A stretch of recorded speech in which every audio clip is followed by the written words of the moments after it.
Tim, welcome back to Adulting with Autism. April, it's so good to be here. I just wanted to wear my T-shirt that you sent me from the last podcast we did. So we're serving together today in the same uniform. So awesome. So, for all those people that didn't see you the last time, tell them who you are and what you do. Sure. My name's Tim Thomas. I've spent the last decade working in the veteran recovery space and basically dealing with nervous systems that are in overload, a lot of sleep fragmentation. And I found a way to crack the sleep code in that space where people are really extremely imbalanced. And from those very simple lessons that were underneath your own skin, I've been able to help many other people in that space as well. So, what made you decide this is what you're going to do? This is the avenue. Not something I deliberately chose, April. Like a lot of people, I was, I guess, trying to compensate for a sense of inadequacy, for a deep sense of inadequacy by kind of overperforming, working extra hard. There's something extra I needed, so I've got to work extra hard. And you can cash in your tomorrows to live today, and there's a time and a place to work hard. But eventually that caught up to me. Eventually, I was in such a state of fatigue where I had to look for something a bit more. And my place of fatigue was on deployment with the Australian Special Forces. I was in the dirt of Afghanistan, and I was beyond fatigued. There was all sorts of stuff going on. And I don't want people to look at this as, say, this is just a war story. This is just an example of a fried nervous system that had nothing other than the options underneath their own skin. I couldn't go down to a bar and have a drink with friends. I couldn't go to a pharmacy. I couldn't escape that situation. And what I was led to do, I discovered something there that got me through the war zone of Afghanistan. And then later it got me through the war zone of my own divorce.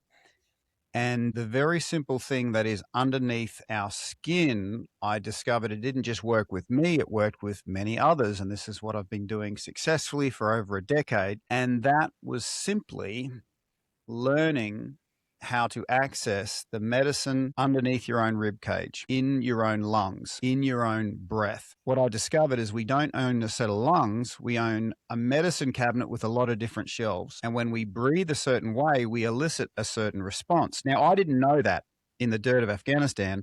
I just had this guidance in this extreme fatigue to breathe, and this sort of is weird, but I pictured a pinhole in the top of my thumb and I snorted air, like really, and I pretended I was sucking air through my thumb, over my thumb, down my thumb, and it wasn't just feeling good. Eventually my thumb turned into white light in my mind's eye. And then I drew it down my finger, and then I went to sleep. And then I didn't get much sleep, but I woke up with more energy. And what I discovered, April, is energy is like money. Doesn't matter how much you have, it's how you invest it, it's how you get it back. And in that really low state, I only had 2 cents worth of energy. I invested it in my breath. I went to bed with 2 cents and I woke up with $2. And I just kept on sort of understanding how energy works and then showing how other people how to do the same, and getting them into a position where eventually what I call becoming an energetic millionaire. And when you're an energetic millionaire, life occurs very differently when you're walking down the street with a couple of $1 million in your back pocket than if you've only got 2 cents. So in my low point, I experienced what it is to have that 2 cents. I just discovered a very wise way to invest it. And now I feel it's my life mission to show other people how to access this amazing investment in their own bodies. And it wasn't something I ever planned. It just seemed to be the thing that this world needs, I suppose. So, you also said you cracked the sleep code. Yes. What does that mean in practical terms? What that means in practical terms is you can't think yourself to sleep. And if anyone's ever tried, hey, I need to sleep, right? No, but what you can do, and you can't ever outthink your own racing thoughts, but what you can do is outrank them. What you can understand is that as humans, we were breathing before we were thinking. Before we were like sentient creatures putting paintings on rock walls, we were breathing. This ancient wiring lives inside all of us. And this is why I've had success consistently, because everyone breathes. Everyone's got this wiring. If I can help them tap into it, then that can outrank their thinking thoughts. That can give you that sense of peace, power, connection as you go to sleep.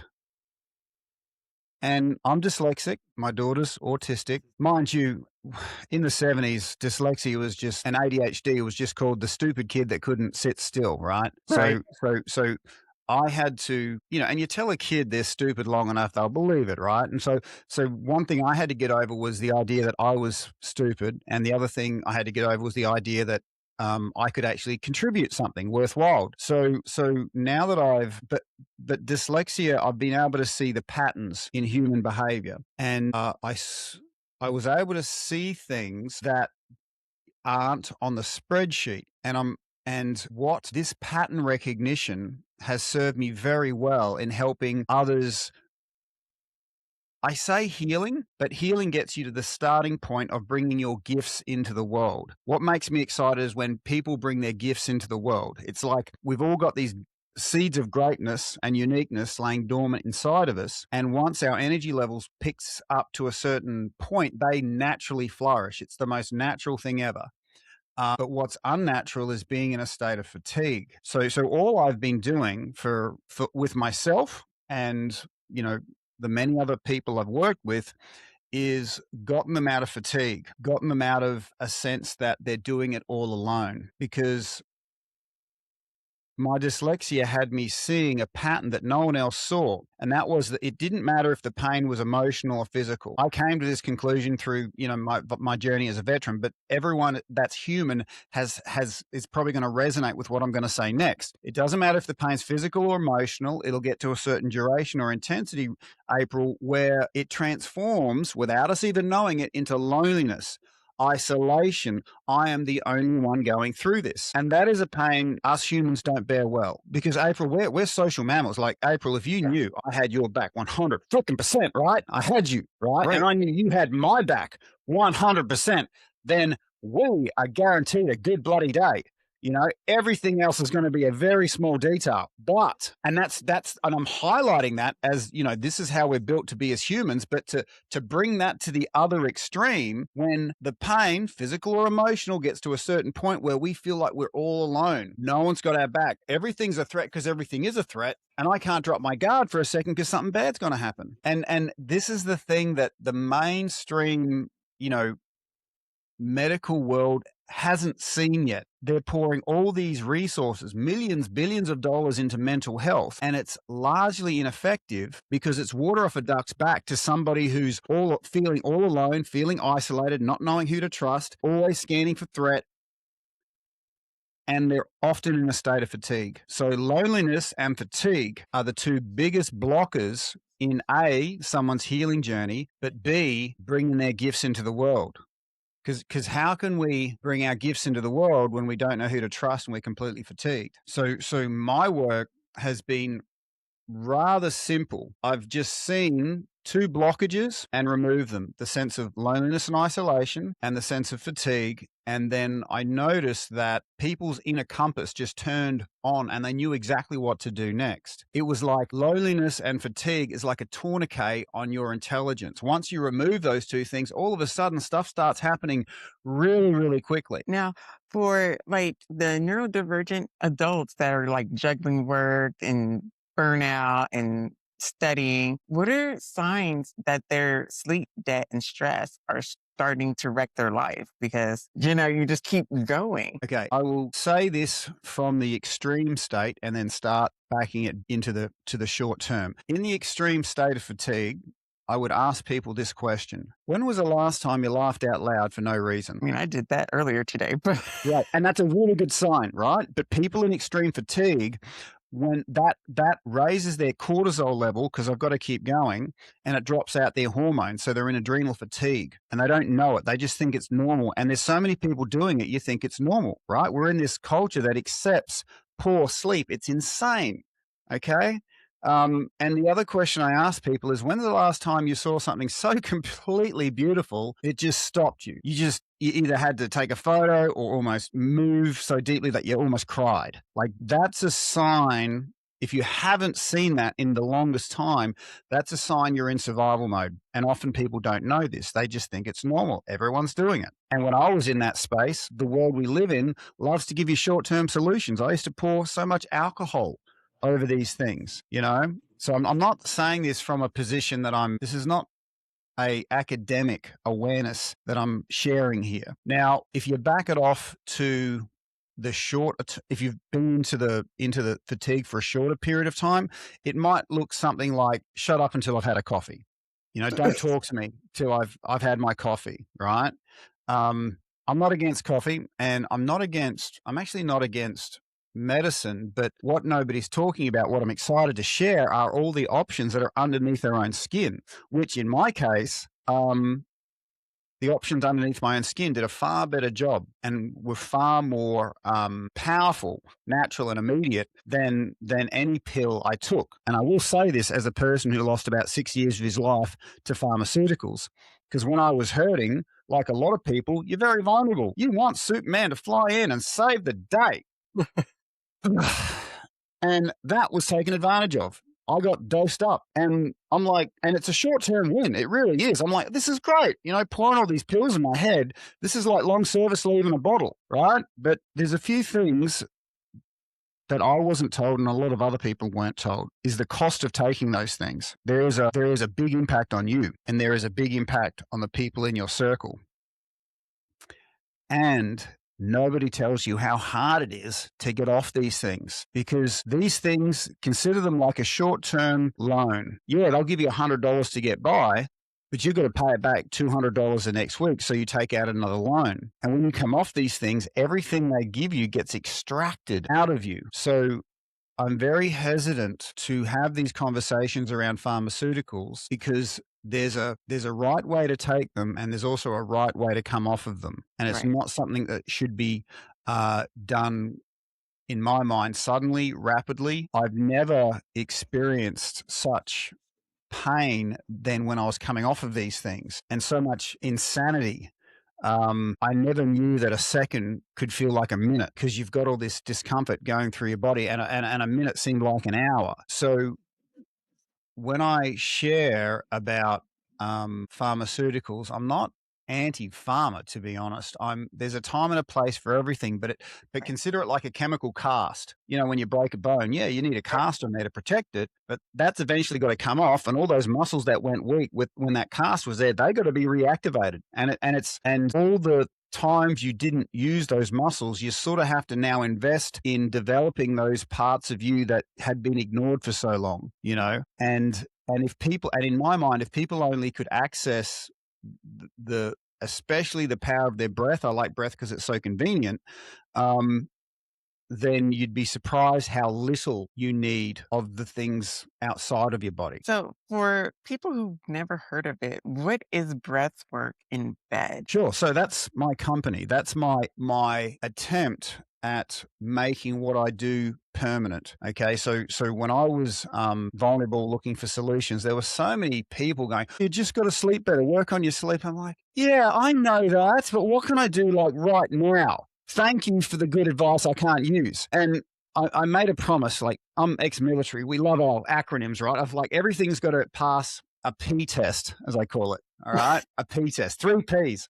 Everything I do has to be powerful, and it has to be positive. And in this world, there's no shortage of powerful and positive things, but the third P is most important. It's got to be permanent. Because April, if we say we care about people, we can't say we just care about them when we're in the room. We can't just give them access to power and positivity when we're in the room. They've got to have access the next day, the next week, the next year, the next decade. And this is where a lot of people get sort of picked up and then dropped, because they experience these powerful and positive experiences, but they don't get permanent access to that power and positivity. And the only way I've been able to do that is not make it about me, because I'm just a human. My energy is not enough for 2 people. But what I have got connection to and what I've got mastery of is, I've got connection to something very powerful. And if I can give people connection to that powerful thing, which isn't me, I just happen to have a connection to it, then they can access it the next day, the next week, the next year, the next decade.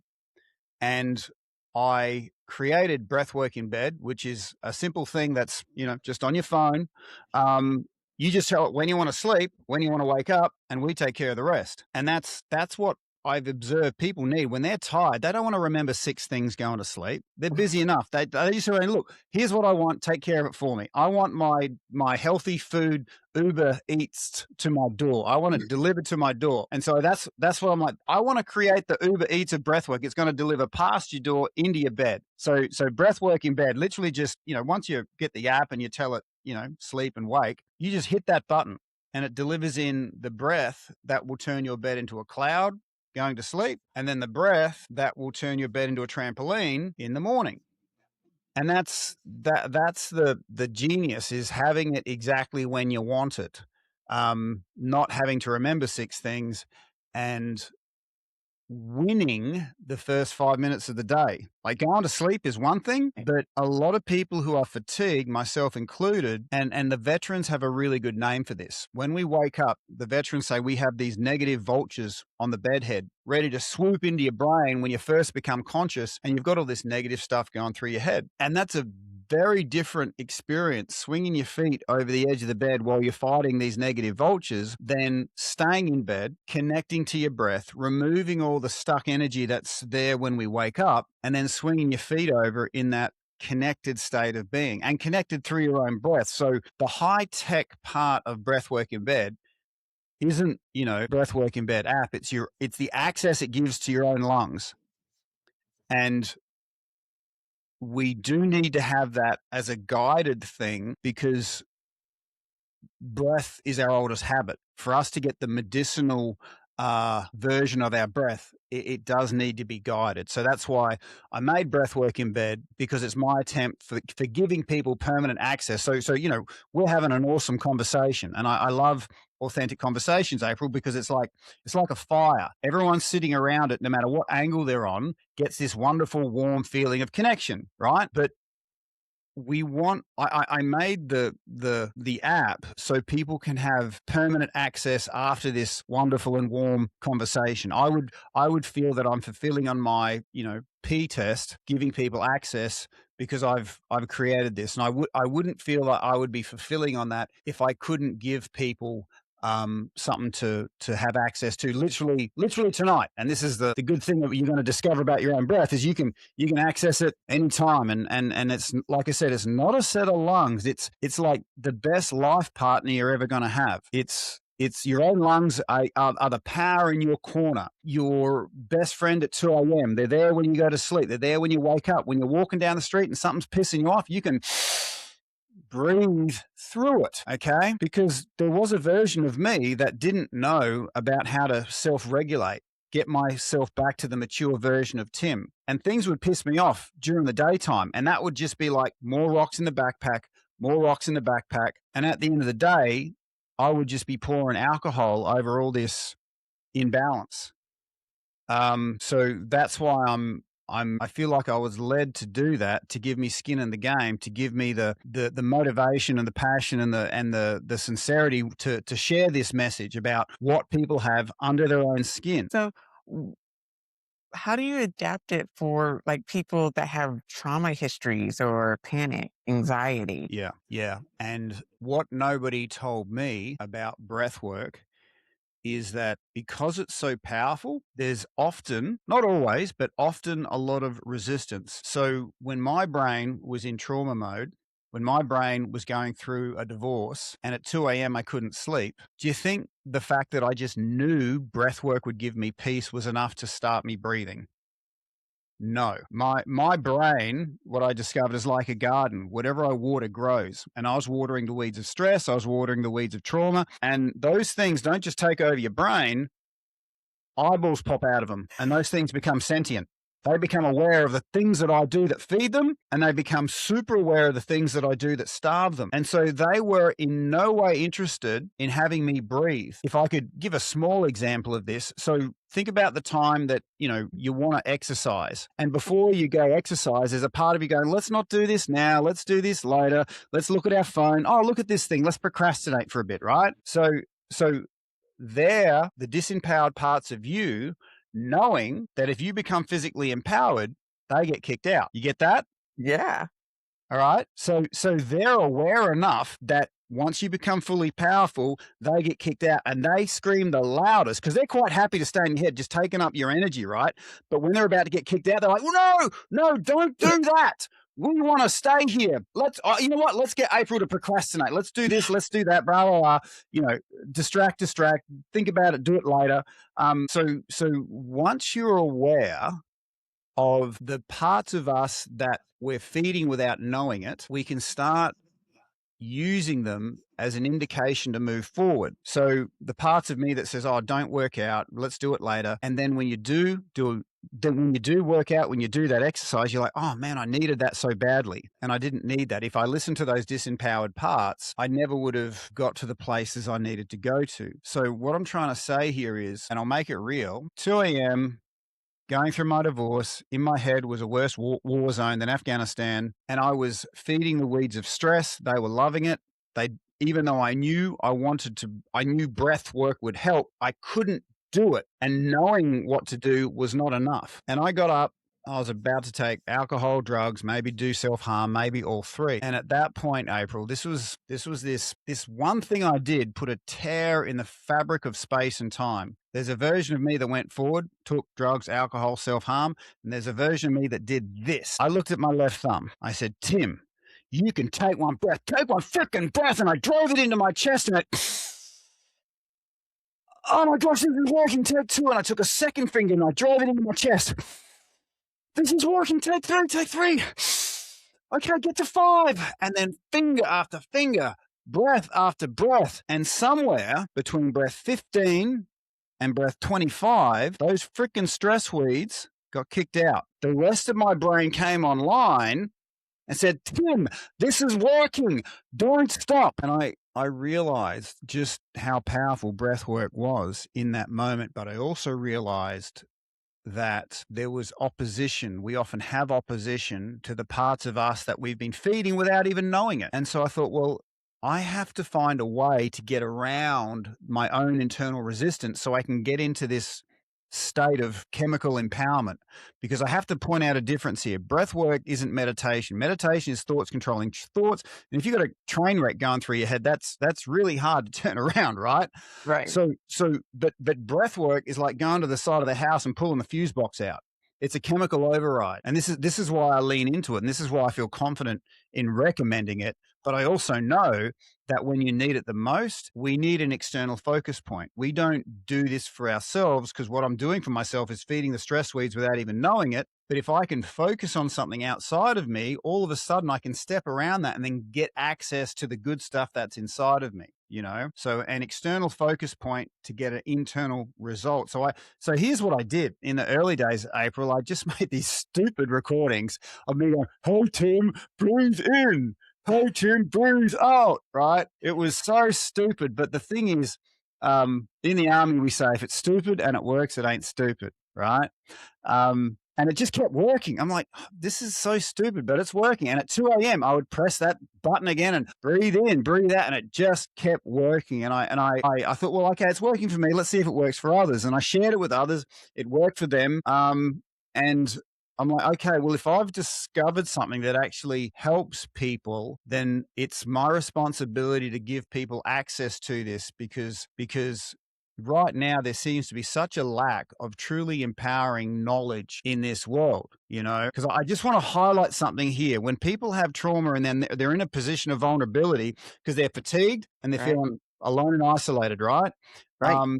And what I didn't know in that space was it's a mistake to think we're in an age of information. We are not in an age of information, April. We are in an age of marketing. Very big difference. And good Okay. marketing. Yeah, very good marketing. And marketers are really good at saying, how do I speak the words inside someone else's heart? My gosh, that's exactly what I wanted to hear. Shut up and take my money. So marketers are good at pulling the money out of you. Yes, that's what I want. And they might give you the tiniest taste of what you want, but what they're after is repeat sales. All right. And so the loudest voices in the room are marketers. They're not people that genuinely want to heal you. They genuinely want you to bring you to the place in this world that you're bringing the best of you into this world. Because once someone's connected to something super powerful, you don't need repeat sales. So there's in my mind, there's marketers out there, but there's also healers. And a healer knows that he doesn't have enough energy for two people, and he's not going to pretend to be Superman. But what he has is a connection to something super powerful. And as another human, might have taken him 10 years to do that, but he can do that for you in far less time. And it's from that regaining of your own energy capital that all of a sudden, as your energy lifts, as your fatigue dissipates, as your connection to yourself increases, the connection to others increase, the connection to that which is around you. And it's such a shift. When I was really low in energy, when I only had 2 cents worth of energy, like, woe is me, screw everybody, everyone's annoying, it's all about me, why is my life so hard? But then as I just kept investing, that 2 cents got $2 into 20, 20 into 200, I started becoming not just connected to myself, but connected to that which was around me.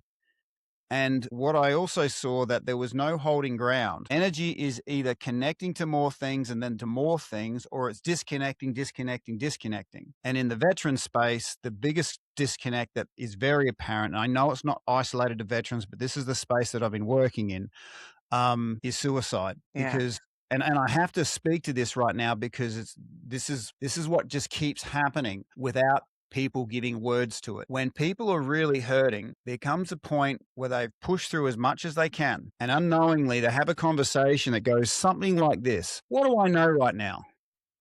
I know I'm in pain. I can see I'm causing pain to others. And if I look into my future, I can honestly say nothing's going to change. That is going to be the same. And then they come back to this moment, feel the pain they're in, see the pain to others, and then they go, you know what? Here's a really good idea. I'm going to end the pain to me. I'm going to end the pain to you.